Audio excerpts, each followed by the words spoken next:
Hi, and welcome to Granddaddy's Kitchen. Ever wonder what to do with your leftover rice from the day before? Well, here we go. Right now, we're gonna make little mini rice cakes, Granddaddy style. We have some corn flour, some cheddar, cumin, coriander, some red pepper, some yellow pepper, some onions, smoked paprika, rice, 2 eggs, and coriander chutney. You can find this recipe in the description box below. Straight in with the rice, peppers,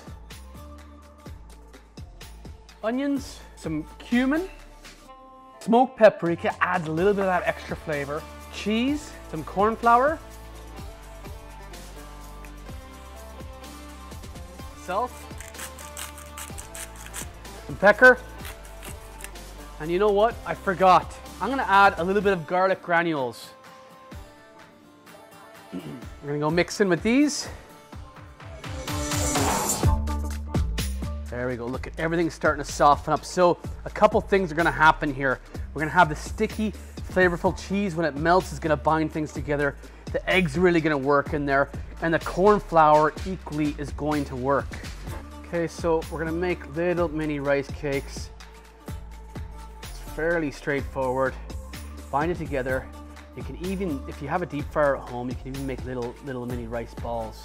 Now don't worry about how your patties look. I think the main thing here again is going right back to the flavor, and when you fry them up, it's in the bite, it's in the presentation. Now this is something you'd want to put a little bit of extra oil in, so you really want to get them fried, even a shallow kind of fry.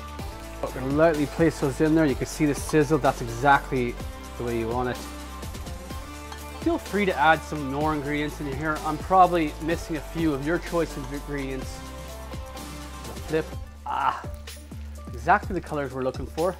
Lovely golden brown. As you can see, everything's bound together. Once you start cooking it, the egg really acts as a binder. Lovely, both sides are browned.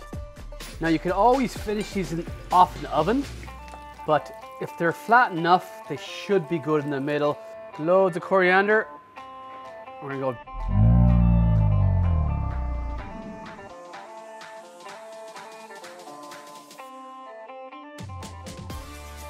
A little bit of pickled carrot, and off you go. Perfect. Simple, easy party snack rice cakes coming at you.